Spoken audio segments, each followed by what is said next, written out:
There's no such thing as a typical executive MBA student at Olin.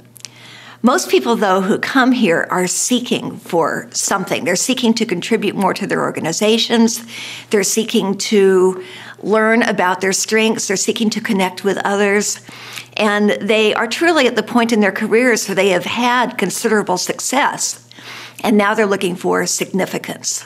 The students have a virtual laboratory with which to attack problems that in their companies cut across the entire enterprise, strategic problems, global problems, things that cannot be relegated to one silo.